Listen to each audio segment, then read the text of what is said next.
नमस्कार मित्रांनो, रात्रीची नगरी या मराठी सत्यकथेच्या चॅनलमध्ये मी राजेश पाटील आपल्या सर्वांचं मनापासून स्वागत करतो.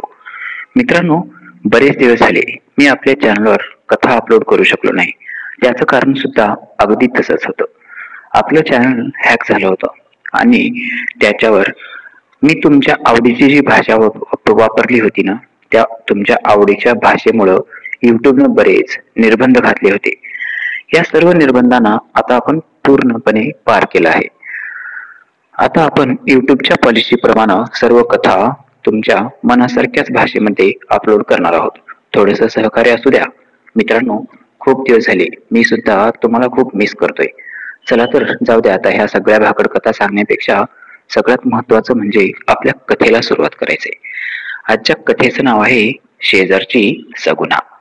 मित्रांनो, ही शेजारची सगुना म्हणजे आमच्या घराच्या शेजारी जो नाना होता त्या नानाचं लग्न झालं होतं आणि त्याची बायको इकडं नांदण्यासाठी नानाच्या घरी आली होती. नानाची प्रकृती खूपच क्रश होती. त्याच्यामुळं नाना सगुनाला पाहिजे तेवढं सुख देऊ शकत नसावा आणि सगुनाचा स्वभाव असा जबरदस्त होता की तिला बघितलं की कसं काय करू आणि काय नको करू असं व्हायला लागायचं. तिला कधी एकदा अंगाखाली घेतोय असं होऊन जावं असं प्रत्येक माणसाला तसं वाटायचं. सगुनाला कुस्करण्यासाठी प्रत्येक तरुण आसुसलेला होता. अख्ख्या गावापैकी जवळजवळ अर्ध्यापेक्षा जास्त तरुण तिच्या पाठीमागे म्हणजे तिच्या मागावर असायचे. आता लोकांना कसं जरी झालं तरी गावामध्ये एखादी नवीन तरुणी आली आणि तिचं जर रूप देखणं असलं, जरा ती सुंदर असली, आकर्षक असली की मग बस, ती तरुणी कसं पण करून आपल्या अंगाखाली येते का याचीच लोक वाट बघतात. आणि गावातले आंबट तरुण तर अशाच मोक्याच्या संधीच्या शोधामध्ये असतात. मित्रांनो, आता जसं गावातले लोक म्हणजे आमच्या गल्लीतले जे काही टुकार पोरं, इकडचे तिकडचे लोक, रिकामे, अशा एवढ्या लोकांमध्ये कॉम्पिटिशन चालू होती आणि त्यापैकी मी सुद्धा एक होतो. आता मला वाटायचं सगुना माझ्या हाताला लागायला पाहिजे, परंतु इतका कॉन्फिडन्स मला नव्हता. माझ्यापेक्षा खूप भारी भारी लोक गावामध्ये होते. त्याच्यामुळं त्या लोकांपेक्षा आपला नंबर कसा काय लागेल हे पण थोडस नवलच होतं ना. फक्त फायदा एवढाच की ती माझ्या घराच्या शेजारी होती. मी माझ्या घराच्या छतावर गेलो की छतावरून खालचं अंतर दिसायचं. तिथं उभारलेली, ती इकडे तिकडे अंगणात फिरत असलेली असं मला दिसू लागली. ह्याच्या अगोदर तिची एक नणंद होती म्हणजे नानाची बहीण. मी तिला सुद्धा कशी वापरली होती त्याचं वर्णन मी तुम्हाला एखाद्या कथेमध्ये सांगन. ह्या छताचं आणि उंच टेरेसचा एवढाच एक फायदा असतो की किती का दूर असना आणि काही का असना आपल्याला वापरायला मिळतंय म्हणजे नक्की मिळतंयच. वापरायला मिळेल किंवा न मिळेल तो प्रश्न पुढचा, परंतु नेत्रसुख तर खूप भरभरून घेता येतं. अशाच प्रकारचं नेत्रसुख मी आता छतावर बसून घेत होतो. ही सगुना जी होती ती एक नंबरची मस्तपैकी दिसायला देखणी असणारी सुंदर तरुणी होती. आता माझं मन तिच्यामध्ये रमू लागलं होतं. सकाळी उठल्यापासून मी तिला निहाळत बसायचो. बरेच लोक तिच्यावर फिदा होते. जे फिदा होते भरपूर लोक, त्या लोकांमध्ये मी सुद्धा एक होतो. आणि सकाळपासून मी जो तिला निहाळायचा कार्यक्रम करायचो, हा निहाळायचा कार्यक्रम सगुणाच्या सुद्धा लक्षात आला होता. ती सुद्धा अधूनमधून मला लाईन देऊ लागली होती. ती सुद्धा मी ज्या वेळेला तिच्याकडे बघायचो त्यावेळेला तिची नजर पूर्णपणे माझ्याकडे असायची. हे मी पूर्णपणे हेरलं होतं. जसं माझ्या लक्षात आलं, यार काही जरी झालं तरी हे आपल्या हातातून सटकली नाही पाहिजे. मग हळूहळू मी तिच्यासोबत मैत्री करायला सुरुवात केली. अगोदर मी स्वतःहून तिच्या घरी जाऊ लागलो. नाना आहे का, नाना काय करतोय, काहीतरी निमित्तानं या ना त्या कारणानं मी नानाच्या घरी जाऊ लागलो. तसं बघितलं तर याच्या अगोदर पण जी नानाची बहीण होती तिच्या पण निमित्तानं मी त्याच्या घरी बऱ्याच वेळा गेलो होतो आणि नानासोबत माझी खास मैत्री होती. त्याच्यामुळं नानाला कधी काही माझ्याबद्दल वाटलंच नाही आणि माझ्या वडिलांकडून त्यांना भरपूर एकदम मदत मिळत असल्यामुळे नानाच्या घरी मी काही पहिल्यांदा जात नव्हतो. याच्या अगोदर पण बऱ्याच वेळा मी नानांच्या घरी जात येत राहिलो होतो. साहजिकच मी ज्या वेळेला नानाच्या घरी पोहोचलो त्यावेळेला नाना मला याला आवर्जून बोलवायचा, याला सांगायचा, बसायला सांगायचा आणि सगुणाला सांगायचा, राजेश आलाय बघ ना, चहा बनव. मग सगुणा तत्परतेनं चहा बनवायची. तिच्या मनामध्ये आपुलकीची भावना होती. ती माझ्याकडे एकटक बघायची. सगळ्या काही गोष्टी माझ्या मनासारख्या घडत होत्या. मला तिच्याकडून ग्रीन सिग्नल आहे हे कधीच माझ्या लक्षात आलं होतं. परंतु आता डायरेक्ट हात घालण्या एवढी हिंमत माझ्यामध्ये होत नव्हती. नाना मात्र या सगळ्या गोष्टीपासून खूप अलिप्त होता. यातलं त्याला कसलंच आणि काहीच नॉलेज नव्हतं. तो अगदी अनभिज्ञपणाने बसून राहायचा. मी घरी गेलो की चहा पाणी पाहुणचार सगळं काही अगदी व्यवस्थितपणे व्हायचं. आणि एवढंच नाही, नाना ज्या वेळेला माझ्या घरी यायचा ना, त्यावेळेला मी सुद्धा त्याला त्याच्यापेक्षा दुपटीनं त्याचा आदब उपचार पाहुणचार सगळं काही करायचो. त्याला नाश्त्याला पोहे द्यायचं, आईकडून काहीतरी स्पेशल बनवायला लावायचं, चहा बनवायला लावायचा. ह्या सगळ्या गोष्टी शेजार धर्माच्या गुणामध्ये अगदी अलगदपणे झाकल्या जात होत्या. सगुणाचं आणि माझं प्रेम आता फुलू लागलं होतं. जसं आमच्या दोघांमध्ये जवळीक निर्माण होऊ लागली, ही गोष्ट माझ्या मित्रांपैकी काही लोकांच्या लक्षात येऊ लागली होती. माझ्यापैकी काही मित्रांच्या जशी लक्षात आली तसं त्यांनी मला माझ्या मित्रांनी आता पार्टी मागायला सुरुवात केली होती. परंतु मी त्यांना या बोटाचा तुका त्या बोटावर करून धागादोरा लागूच दिला नाही. आमच्यामध्ये काहीतरी आहे, आमच्यामध्ये मैत्री आहे किंवा माझा आणि सगुणाचं काहीतरी जुळतंय, ही गोष्ट मी कधी कुणाच्या लक्षात येऊ दिली नाही. आणि असं काही नाही रे बाबा, मी फक्त नानाच्या मैत्री खातर नानाच्या घरी जात असतो, असंच मी सरळ सरळ उडवून लावलो. त्याच्यामुळं माझ्या सोबत जे असणारे कंटिन्यू सोबत फिरणारे जे मित्र होते ते या गोष्टीपासून ऑटोमॅटिक दुरावले गेले.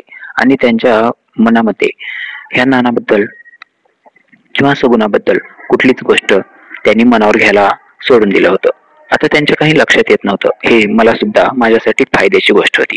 मित्रांनो, काही दिवसातच सगुणा माझ्यात जास्त आरी जाते असं माझ्या लक्षात येऊ लागलं.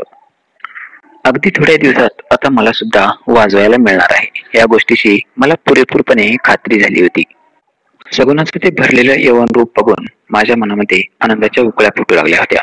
कधी एकदा सगुणा माझ्या खाली येते आणि कधी एकदा तिला वापरायला मिळते असं मला होऊन गेलं होतं.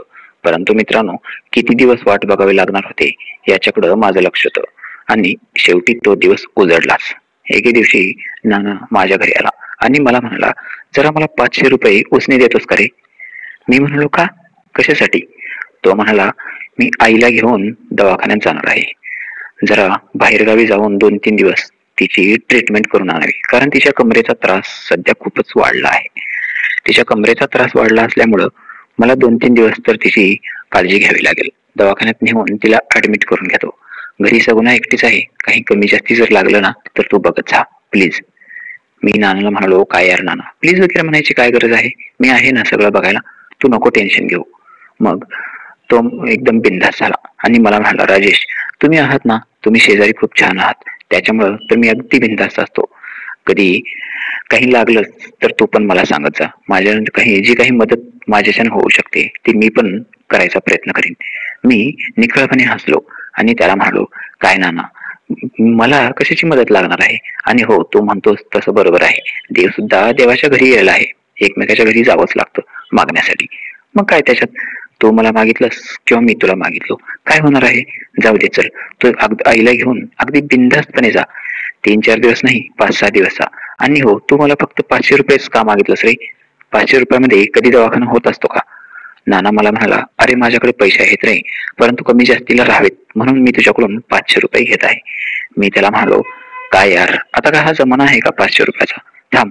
असं म्हणून मी माझ्या खिशात हात घातला आणि परत 2000 रुपये काढले आणि त्याला म्हणालो, हे पैसे मी तुला फक्त आईच्या खर्चासाठी देतोय. तिथं दवाखान्यात तर पैसे लागतीलच, परंतु जेवायची खायची सुद्धा खूप पंटाळ होते. मित्रा, दवाखाना म्हणलं की खूप परेशानी असते आणि मला सगळ्या गोष्टीचा अनुभव आहे. त्याच्यामुळं तू हे 2000 रुपये आणि अगोदर दिलेले 500 रुपये असे 2500 रुपये तुझ्याकडे राहू दे. या पैशातून तू जेवायला खायला बिनधास्तपणे खर्च कर. राहिला प्रश्न परत द्यायचा, तू नको विचार करू. जेव्हा तुझ्याकडे येतील त्यावेळेला बघू, किंवा मी कुठल्या तरी कामामध्ये तुझ्याकडून ते पैसे कट करून घेईन. तू नको टेन्शन घेऊस, तू अगदी बिनधास्तपणे राहा आणि तुझं काम करून घे. कधी जाणार आहेस तू? तो मला म्हणाला, राजेश तुझ्यासारखे मित्र मिळायला नशीबच लागते बघ. मी आज रात्री जाणार आहे, त्याच्यामुळं संध्याकाळची पूर्ण सोय तुलाच करायला लागणार आहे. सगुणाला काय पाहिजे काय नाही एखाद्या वेळेस ती खूप भीते, त्याच्यामुळं तुला टेरेसवर तू झोपतोस, थोडं आमच्या घराकडे पण लक्ष दे. मी म्हणालो, काय यार, मी टेरेसवर नाही झोपणार, मी अंगणात झोपतो आणि हवं तर तुझ्या घराच्या बाहेर जो पोर्च आहे ना तिथं पण मी झोपू शकतो, परंतु मला माझ्या आईची परवानगी घ्यावी लागेल. नाना मला म्हणाला, त्यात काय एवढं, थांब मी सांगतो काकूला आणि राजेशला तिकडे झोपायला पाठवा. मी आनंदानं जवळजवळ उडीच मारणार होतो, परंतु कसाबसा करून मी स्वतःवर नियंत्रण ठेवलं. आता पूर्ण रात्र माझीच होती. सगुणा आणि मी, आम्ही दोघेच आता एकदम पूर्णपणे मोकळे झालो होतो. मित्रांनो, पुढं काय घडलं, मी काय काय केलो, सगुणाचं आणि माझं काय झिंगाट जमलं, आमच्या दोघांमध्ये झापूक झुपूकचा खेळ झाला, तो कसा झाला, किती झाला, सगळ्या गोष्टीचं सविस्तर वर्णन मी कथेच्या पुढच्या भागामध्ये करणार आहे. कथा तुम्हाला नक्कीच आवडली असेल. आणि मित्रांनो, थोडंसं सहकार्य करा. खूप दिवसानंतर मी चॅनलवर आलोय आणि तुमच्या सर्वांना खूप मिस करतोय. आपण पहिल्यांदाच जर चॅनलवर आला असाल तर कृपया आपल्या चॅनलला सबस्क्राईब करा, कथेला लाईक करा आणि हो, ही कथा तुम्हाला जर आवडली तर तुमच्या मित्राला पण नक्की नक्की शेअर करा. Bye bye. धन्यवाद मित्रांनो. आपलं प्रेम असंच कायम असू द्या. भेटूया कथेच्या पुढच्या भागामध्ये लवकरच.